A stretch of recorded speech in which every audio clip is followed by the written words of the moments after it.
Welcome into Jets Nation Radio. I'm Angus Hout, joined, as always, by Ray and by Sam. How's it going there, guys? It's doing well. Nice to be back for second week and excited for some Jets information. Yeah, not too bad. Coming off a big Jets win, so that's always nice. Yeah, it If was you had asked me before last night, I probably wouldn't have been as good.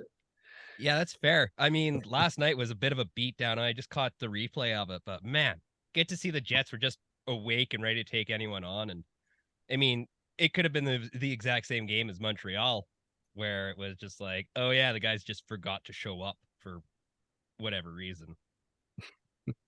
Yeah, that was a tough couple games there.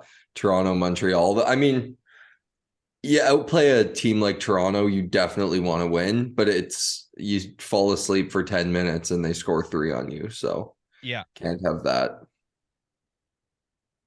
Yeah, that one's pretty frustrating when you're like, I just wish the Jets could get one by Sam's. Is it Samsonov or is it Samsonov? Because It was Samsonov. Okay, so Samsonov.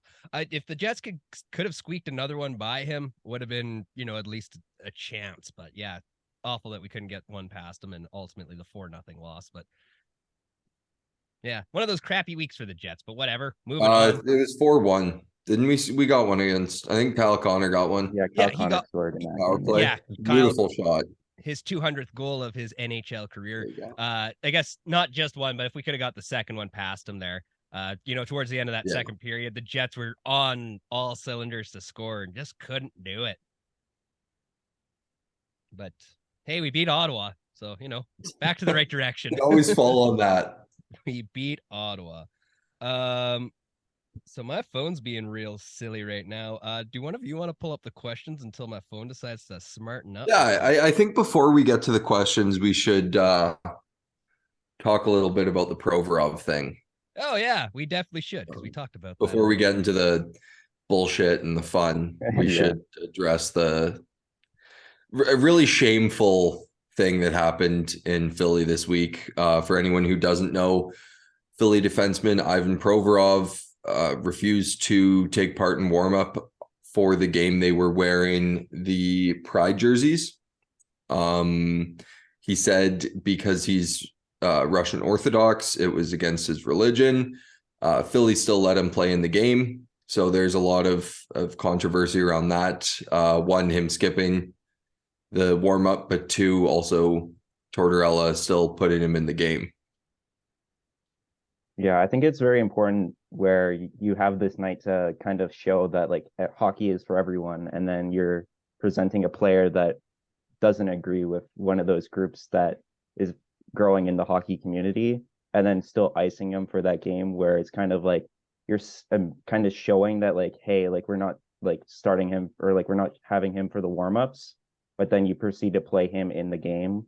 I feel like just scratching him at that point would kind of lessen the kind of impact that this had, because it would show that a definitive kind of action against like how it was all portrayed by the media. So obviously it's where it is now, but they're just kind of like one step forward, but also one step back, where you're kind of now just a lot more different opinions about how hockey is for everyone should be portrayed.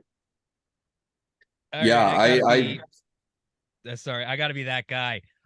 You know what? As much as it sucks, and it's like I'm so happy the NHL supports these big nights, but I don't know, if a guy wants to take the night off, he has his First Amendment rights down in the States, and he's ultimately living there. If he skips the warm up, that it sucks, but I don't know. I don't see why we need to be crucifying the guy. I disagree with that. To your point, like Ray, just the whole hockey is for everyone thing. They're not asking Provorov to openly support the LGBTQ community. They're asking him to just wear a fucking hockey jersey that might show someone that they're loved or they're included. What Provorov is doing here is he's saying, I consider that community lesser than, and that's not something that's okay. All of the people defending him, I want to know if this was a military appreciation night. I think there's a lot more reason, not saying anything negative about the Canadian or American militaries, but I think there's a lot more reason for a player to potentially want to protest But if a a guy military wants to appreciation protest that, night. then he's more than welcome to do that. Like, But that would fair be met across the with board. that would be met with Well, that's so just much people hatred being. from the side, and just I think more than anything, the person that comes out of this looking the worst is John Tortorella, because he openly stood behind Provorov, saying it's one thing I respect about him is that he like he's strong-willed, whatever he said. In 2016, when John Tortorella was the head coach of Team USA, he said he would cut any player that protested the anthems. Yeah, and So now a Tortorella player looks is like not taking part. Sorry? I think Tortorella looks like a spineless goon in all of this. He is the real issue here. If he's like, well, you're allowed to do this, but you can't kneel for the anthem. It's like you're not following your own thing, so you're a big old hypocrite. I think less of John Tortorella, not that I thought high of him before. Provorov gets no shame in my books, and it sucks that he disagrees with this community. Like, I have no beef with them, but it just, I don't know. I just think that we're getting after the wrong guy. I don't think there's any room in hockey for that hatred of an entire group of people. But I mean, the guy's right. And I mean, I'm not gonna go and get into religion and all of that, but I don't know. You can't, any religion that completely discredits an entire group of people, I have a problem with. Yeah, I think this is a really kind of topic that's kind of been avoided in the modern day NHL. So I think this is kind of more of like an eye opener of how the league needs to kind of do better on these nights where everyone and like these communities should be included, and how we kind of need to have like a united front where you don't have people sitting out and kind of taking away from that message. It's Lunar New Year today, so Calgary has their Lunar New Year's jerseys. What if a player was like, I don't like that sect of that race of people, I'm going to sit out of warm up?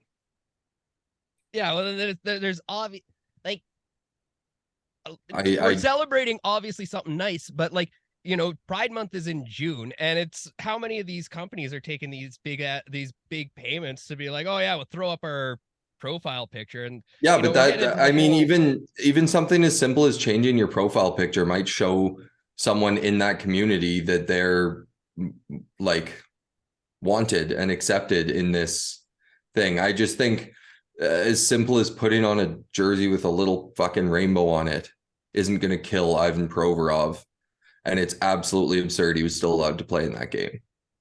Yeah, I don't necessarily agree that he should have played in the game. Like, if you're going to skip on your warm-up, you're going to skip out on the game. Like, you're getting healthy scratch. I don't necessarily agree with that.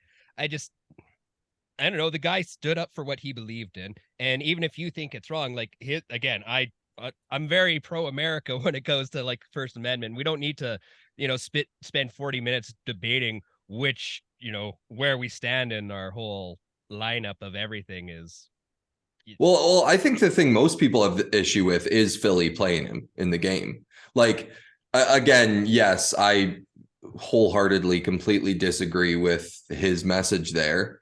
But the fact that Philly allowed him to play is just despicable. And it says that Philly also doesn't really give a shit about those, like, anyone in that community. It's almost like the capitalists are trying to profit off of the gay rainbow pride stuff, and they're just like, those pride jerseys, they're going for so much money, man. Like, I remember last year in Vancouver, it was like Angus, the money for a jersey. The money from that goes to charity. Then that's not going into the team's pocket. You're $1 billion company with your team. You should be slashing those prices and making sure money's going off to that community rather than charging that is true $500. So I don't know. And to a degree, all of it is somewhat performative, but Philly has basically, by letting him play, come out being like, this is fully performative. We don't actually care. Yeah. Again, I agree with that. I think that's totally on brand. I don't know. I struggle with the fact that we're all going after Provorov. They should have stripped him of that game, and we could have all moved on with our lives. I think Philly's just the big goobers in this whole ugly situation. And especially Tortorella. That guy, again, like I said, he's a snake for what he did. Not allowing guys to kneel for the anthem after how much despicable stuff has gone down in the States regarding people of color and police. So, yeah. Thanks for tuning into the social politics version of Jets Nation Radio. Hope you enjoyed it. Returning back to regular Jets things. If you could send a third Jet to the All-Star game, who are you sending? Right. I think I would have to send PLD.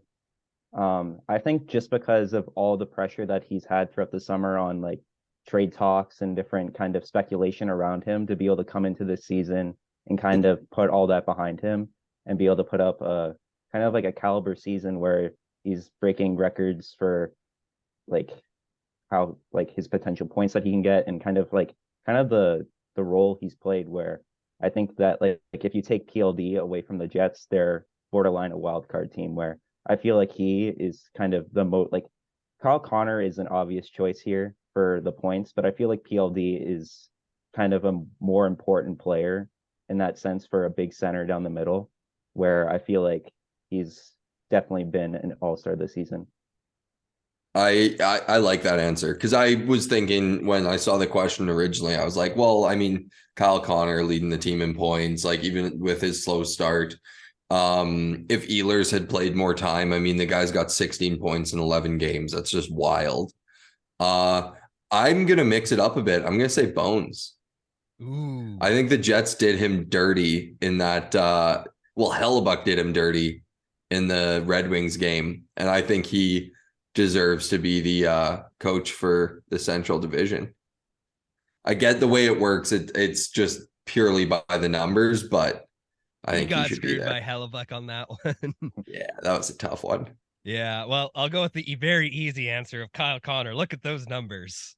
The Yeah, guy's on pace for 100 points. Yeah, he's pretty all right in my books. But because I just interviewed John Scott last week. Fantastic interview, by the way. Thank you so much. I really enjoyed that. John Scott was a fantastic interview. So if you haven't listened to that, we're also on a new channel. I should let everyone know. We are on the Nation Network's channel. So, don't worry about Jets Nation Radio channel on YouTube. Go check it out. Check out the new stuff. So. And that's why I couldn't find the video on YouTube. Yes, we've got amalgamated, I believe is the correct term. And I'm supposed to say something about PointsBet, but I don't know what I'm supposed to say. So go check out PointsBet if you're in Ontario, I think is the thing I'm supposed to say. No one sent me a script. One of the managers saw that I was posting about John Scott, and he's like, "What are you doing? I thought we killed the site." And I was like, "No, I was told I could bring it back." He's like, "Okay, well, you got to start doing the ad stuff too." So PointsBet, go check it out. But if you were to money, if you were to take a non-traditional all-star Jet to the all-star game, who are you taking? Ooh. That's a good one. Oh, Lowry. Yeah. Okay. Yeah, heart and soul guy, or Lowry or Nate Schmidt. But I think Lowry, just what he's done for this organization, and then signing long-term last year, they gave him the A. He's just absolutely dominant penalty killer. It would be nice to see him get that recognition. Ray? Yeah, I would have to say actually like Dylan DeMello. I think that he's just been, I think partly due to the success of Morrissey is kind of him being a more stable defenseman partner to be able to kind of like flourish on the offensive side, and also being a spectacular penalty killer and just kind of like a rock on that defense, where he kind of gives you that stability to kind of explore having these more offensive people be more offensive, because you have Dylan DeMello on the back end who's very solid in that right. I'm sending Sam Gagner as my John Scott pick. Of course it is. Why wouldn't I pick anyone else? Yeah. I mean, how many goals does he have now? I think. Are you three away from getting Gagner? 2 away. Yeah, 2 away. Nice. Yeah. Good old Sam Gagner. What a veteran. Love my old boy. Okay, so we're starting to get to that point with the Jets, and everyone's getting healthy, like everyone. So Stanley is playing with or practicing without a non-contact. Dylan Sandberg's going to get healthy one of these days, whenever he's over his illness. He's Whatever. healthy. He played yesterday. Did he play yesterday? I missed yesterday's game. I just caught highlights. Okay. So Okay. Yeah. Sandberg was in yesterday. Okay. It seemed like he'd missed a bunch of games there because he had missed a couple. I think he was just sick. Yeah, he was. Yeah. So I was just kind of curious what was going on. I thought it seemed like he was out longer than he was. So with everyone getting healthy, what are you doing with your 3 young defenders? I think without a doubt Sandberg is the guy. I think he's been the best, most consistent this year. And I know Stanley's been injured and he looked decent before he got injured, but I think right now, like, Sandberg is the guy that's earned that spot. So I don't think he's going as short of trading for a like top 3 defenseman and Sandberg getting bumped out because of that. I don't think he should be going anywhere. I'm gonna have to disagree with that, and I think in the situation where you have basically Heinola, Stanley, and Sandberg all kind of fighting for that last spot, I think you kind of have to give Stanley some games to kind of see what you have in Stanley to be able to, because he's only played like less than 10 games this year, so it wouldn't really be fair to Stanley like to kind of not just kind of bench him and not see what he can bring to your team. And then also this is important for the playoffs too, where you kind of like, if someone goes down with injury, you're going to have one of these people step in likely case. So being able to find out the pairings where these depth defensemen and Stanley and Heinola can play with these other people, I think it's really important to, so you know when the time comes, if needed, you can play Stanley with like a DeMello or something like that. Yeah, I definitely think Stanley should get some games in there. Like, you can't just hope he's healthy by the time the playoffs roll around in case someone gets injured. But unless he plays better than we've ever seen him play before, I don't think he's going to take that spot back from Sandberg. And I'm not saying trade him away this second, because then our depth gets real shallow. But I do think that it is Sandberg's job to lose at this point, or Stanley's to like floor us. And I love Billy, but I just don't think he's that guy this year. Maybe in the future, but it might be, I hate to say it might be time to move on if you can trade him with some value, but. Well, like Stanley's last 3 games before everything went down for him, he was playing some pretty good hockey, and I was starting to like what I saw out of him. So I still want to believe in Stan the man, because 6'7" defensemen don't show up every single day. Can't teach height. You can't teach height. We're not promoting the other podcasts that talk about hockey things here. We don't have time for that nonsense. Is that the name of a podcast? Yeah, it's I didn't know that. Yeah, that's just a really old saying. Oh, I know it's an old saying, but there's a podcast. I didn't know. If you hadn't mentioned that podcast, no one else would have known that. Oh, see, okay. Well, I assume that Jets fans still list, like, it's the people that used to run the Jets Nation podcast. So yeah, I'm shaming them a little, and I haven't had a great experience with them, but that's not here nor there. But yeah, you don't have your 6'7" defenseman show up every single day. So when you have someone like that, you really want to value that. And you start to see that game come together for Logan Stanley. And just the way that Villy's been playing, what I would be doing here is I'd send Capobianco down and have Stanley and Sandberg switch out every other night, and just like, you guys fight for it, and you bring in a rental defenseman to play on your second pair. You trade out Neil Pionk 1-for-1. Well, I know it's obviously easier said than done, but like, you might be paying a little extra to get them to take Pionk, but I think there's a lot of teams that still want a guy like Neil Pionk. He is a very serviceable defenseman. He knows how to stifle certain players, and he does score goals. It's just he doesn't work within our system. He's a great player. I don't think that he's just fitting into our system. That's fair. So I know I'm just asking for easy things here, just things to be done, but and that's the thing, is there's not a whole lot of trades happening in the NHL right now. Like, I think, like, how many trades have happened this year? Feels like there's been none. No, like, massive ones. Yeah, there was recently one that was relatively small but I don't even know who was a part of it. I mean, Reeves got traded from New York. Was he with New York? Yeah, New York to Minnie. but like there haven't been any blockbusters or anything this year. No. So, you guys, you got to get the dominoes moving here. So, Chevy, start the trading off as soon as possible. Nikolaj Ehlers has become the highest scoring Danish goal scorer. He is 99 points behind Frans Nielsen for the most points by a Dane. How many games does it take for Nicky to hit that GOAT of Danish players? How many points behind is he? 99. I say if he's healthy, he does it by like the end of next year, and that's conservative. I think he could do it by like February next year if he stays healthy. To give us like a number of games, and like his injuries are the reason why I asked it that certain way. That's fair. I'm gonna say 99 points. Yeah. I bet he can do it in like 85 games the way he's playing right now. Like he's finally the Philly we've seen, or Philly shit. The Ehlers we've seen over the last few years has been so stifled that he doesn't get power play one time. He doesn't get top minutes. We're finally seeing him get those minutes, and it's amazing what he's doing with them. So if that continues, I mean, I don't see why he can't continue to play like he has been. So 85 games is your number? Yeah, I'm going to be a little bit more conservative just because Nikolaj Ehlers has been injured and hasn't played a full season in a bit. And I'm going to say around like 90 games because you don't like this, he's not going to be able to finish it this year. And the situation next year could change where he is on the power play. So I think 90 games is about right for me. I'm going to go 78. I think he goes on an absolute heater moving forward. And I think he's going to be one of those key pieces in the playoffs, and it's going to just take 78 games for him to hit that I like number. it. You got to go bold, man.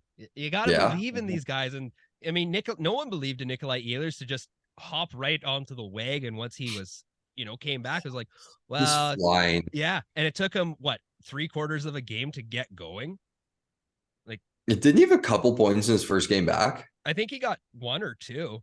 And like he was slow for sure, but like once he got rolling, man, you can't stop that guy.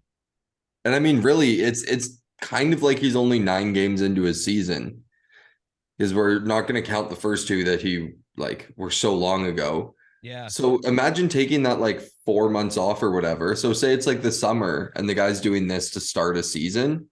You're talking like MVP talk at that point. You very well could be, and people won't talk about that just because he is fairly fragile. And I mean, yeah, he is also, he's going to have such a small sample size, but he's just under a 1.5 per game. 1.5? 16 points in 11 games. Oh, okay. No, sorry. I thought you were talking about like career wise. I was like, there is no way. No, this year. This year. Okay. No. But still, 1.5 or still pretty good. You're liking those numbers. Like you're not McDavid yet, but you're in that talk of how great are you? Yeah, since his return, he's actually had like 13 points in 9 games. So if he keeps up that pace, like that's not a bad end to the season points wise as well. Also, just speaking of just like if you look at their last number of games, the Jets are 8-3 in their last 11. That's solid. I mean, and I just love how everyone, or not everyone, but some people are starting to get like panicky after 2 losses in a row. It's the Montreal loss is tough, but Toronto's 3rd in the league. Yeah. And you're playing in Toronto. So that's tough. They took them, I would say, pretty well to the limit for 45 minutes of that game. It was, those 3 bad plays in Toronto. Yeah. Honestly, Scheifele looked real bad on the 1st and 3rd goals. Yeah. Ray, you're out in that area. How insufferable was Toronto media after defeating the Jets? Oh, it is. It's brutal. Every time that the Leafs get a win or have a game, there's always talk about, oh, this is how well they did, or it's always in favor of the Leafs. So whenever they play, it's always a night where you're gonna see it, and it's just gonna be down your throat a lot of the time.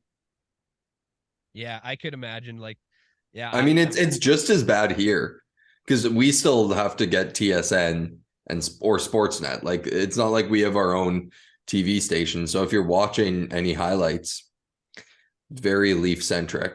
Yeah, well, that's why you need to be following us here on with Jets Nation.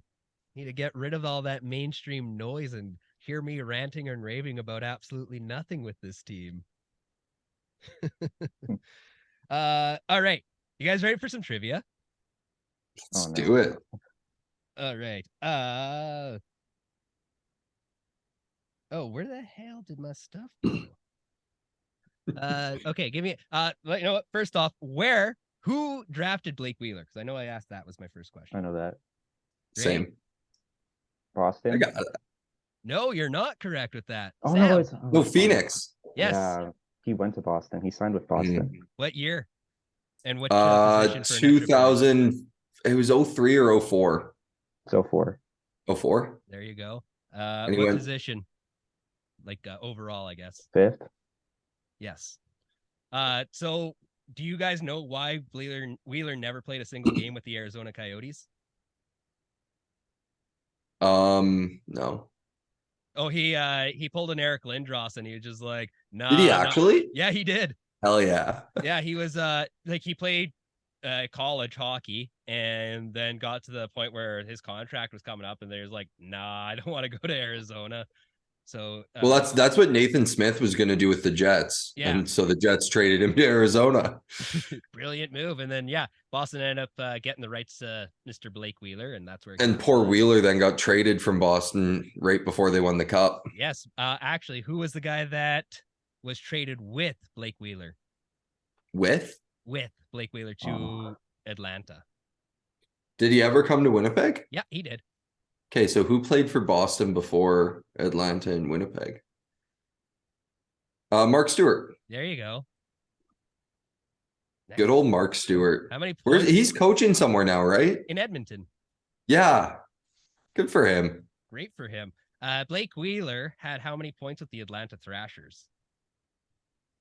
It only would have been like half a season, right? Yeah, he was traded at the deadline. I'm going to say 20. 20. Ray? I'm going to say 27. Just had it pulled up here. We had a grand total of 17 points. Price is Right's rules. You both lose. You hate to see it.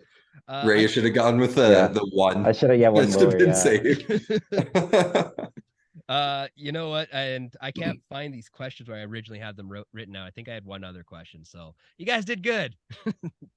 I'm so annoyed because I spent like a bunch of time on that. I was like, I like this trivia stuff that we've been doing.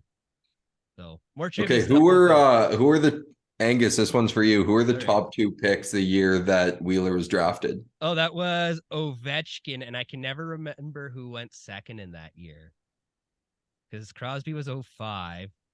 So yeah, Ovi is the only one I can get out of that one. Ray? I want to say Eric Stahl, but I know it's wrong. I'm going to confirm because now you guys are making me question it. I'm pretty sure it's Evgeny Malkin. Oh, yeah, it is Malkin. Yeah. He either went second or third in that draft, but I'm pretty sure it was second. Yeah, it was Malkin. It was Ovi and then Malkin, 2 Russians. With Cam Barker going 3rd and Andrew Ladd, eventual Jet, going 4th overall. Ladd was 4th? Yes. Wheeler would go 5th overall, and Al Montoya would go 6th. Wow. That's a tough pick by the Rangers. Yeah. You know, Al Montoya's had like a long career, though. Like, he hasn't been exceptional. He's played 168 NHL games. Is that it? Yeah. But I mean, the worst pick was 3rd overall, Cam Baker, who's only played 310 and only had 96 points. Brutal. Last season he played was 2012-13. There was 2 goaltenders drafted in the 1st round that year, too. Devin Dubnyk was the 2nd. There's another one. Is there? Corey Schneider. Eric Schneider. Schwarz. There's a couple. There were 4. Wow. One of them only played 6 games. Yikes. Big yikes. I can't Drew Stafford was that the 1st round of that draft? Jeez. All of these guys have played in Winnipeg. That's an extensive. Corey Schneider was on the Moose. Rob Shrimp occasionally does stuff for the Nation Network, so shout out Rob Shrimp. This has gotten off track. Yeah, we went real far off track on this one. Okay, so like the last week obviously wasn't the Jets' best. What would you describe it as? I honestly have to say disappointing. I think the Jets had an opportunity to basically solidify themselves as the best team in Canada, and I think they really didn't bring the best game that they could have for all three games. So I think that like it wasn't an overall like bad week in any means in terms of their record being 1-2, but I feel like they definitely could have had more to give and basically solidify themselves as like a top 5 team and like a definitive best team in Canada. Yeah, I agree with that. Like the disappointing label there. I don't think there's any cause to pull the fire alarm. I'm starting to like the new lines, but I think at the time they were changed, it was kind of like, why are you doing this? Like the team's been rolling. Why are we changing up the lines now? But I understand wanting to see what you have before the trade deadline and all of that. But yeah, ultimately, I would say a rather disappointing week. Again, like Toronto's a tough team. They're good. You're going into their rink. Samsonov played out of his mind, but you got to beat Montreal. You just have to. Yeah, that's pretty much it. Is you got to beat Montreal. Sometimes you do have stinker games like that where you're just like, yeah, we didn't show up because they're a bottom 3 team and it's just their AHL squad. Like, there's times where you're like, I remember watching the Oilers, they would just dummy a team for no reason one night, and you're just like, who is this team? Why did they just dummy the Tampa Bay? Well, they weren't great at that time either, but like they would just take down one of these big teams. You're like, oh, maybe the Oilers have a chance in the early 2010s, and then you got 2 weeks of just heartbreak after that. So, yeah, it sucks when those teams beat those big teams, especially when you're cheering for one of those big. I mean, the Jets used to do it all the time. When the Jets really sucked, I remember every time Chicago would come to town, Winnipeg would beat them. Yeah. And it was like Chicago was going to the Cup every year, and Winnipeg just had their number at home. So you never know. I mean, they're all NHL players. So that's why you got to play the games. Yeah, you're good for a reason. You don't just get to be one of the best 500 best in the world for no reason. So yeah, no, that's a great way to describe him, Ray. Absolutely nailed that one. We got a pretty decent week ahead of us. We got the Flyers twice, we got the Sabres, and we've got the Preds coming up. But, the Sabres? The Sabres. One of my cats' name is Saber, and I just call him Sabre. Yes. So Sabres are coming up on one of these nights this week. So this is a fun week for the Jets. They should be able to dummy the Flyers. Should be able to dummy the Flyers twice. But we've said that many times before, and we've been heartbroken, Sam.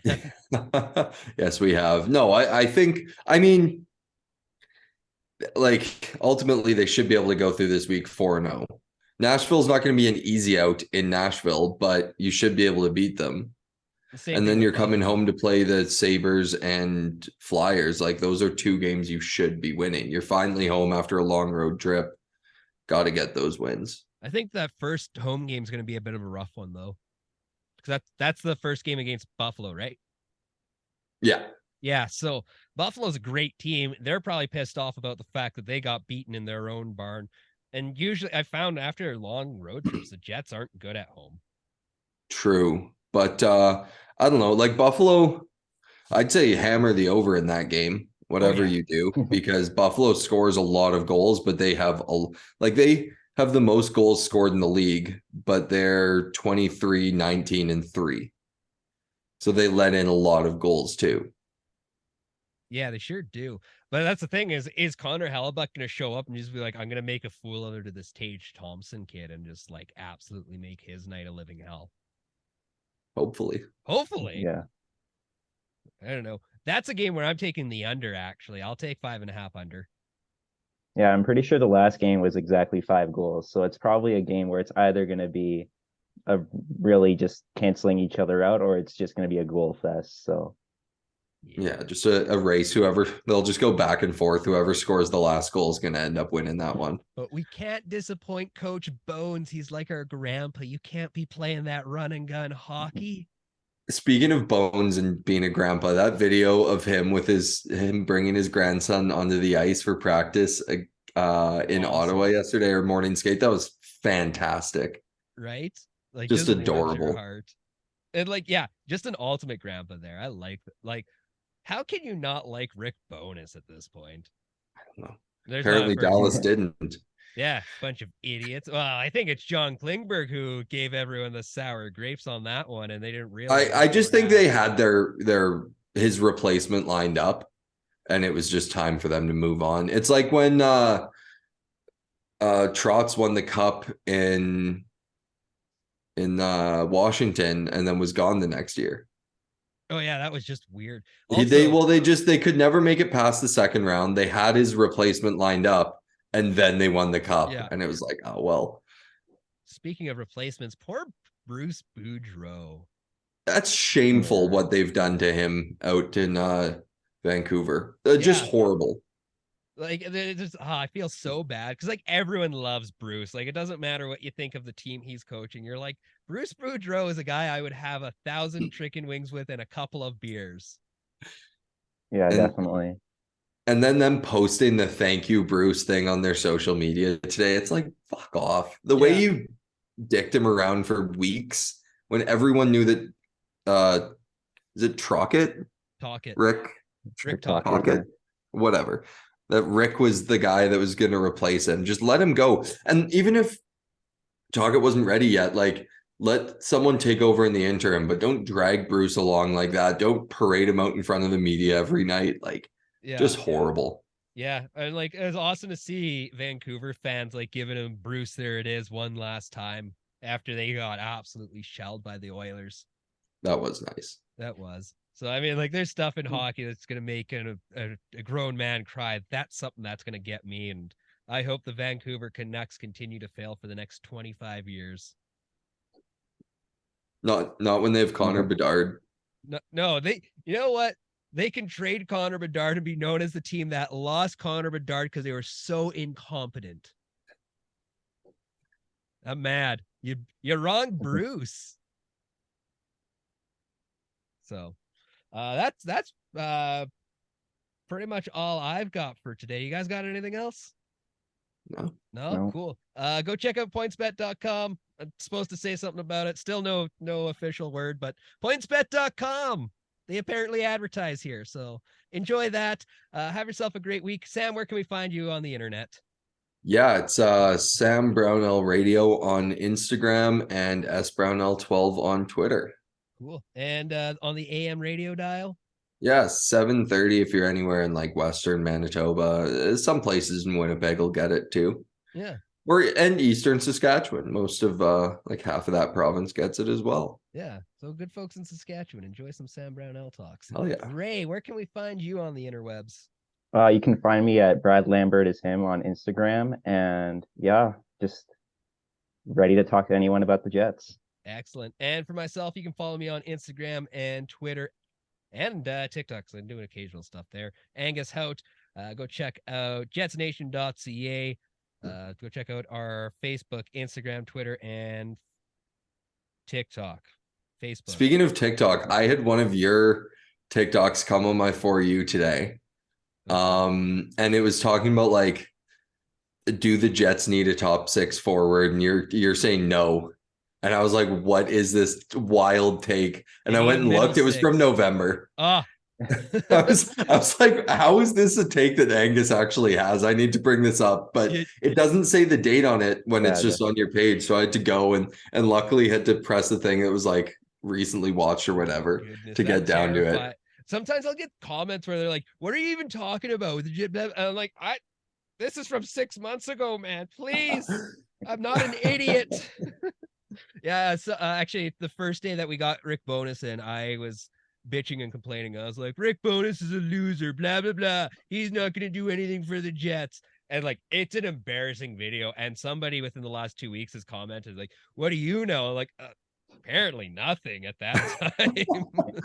You obviously hadn't seen his first press conference yet, No, because as soon as it that was came out, just all in. yeah. Well, and basically, it was a reaction to as soon as I saw that press conference or the original, like Rick Bowness is the guy's like, yeah, here's my chance to get some glory and clout on the internet. I look like an idiot. So, yeah, there's your social media fact of the day, friends. Have a great Sunday and rest of your week. I'll be back with the Situation Room on Wednesday. Maybe got another interview lined up for the next couple of weeks, so look for that. And make sure you like and subscribe to the Nation Network on the YouTube, and give us a rating on Spotify as well. Peace and grace, friends.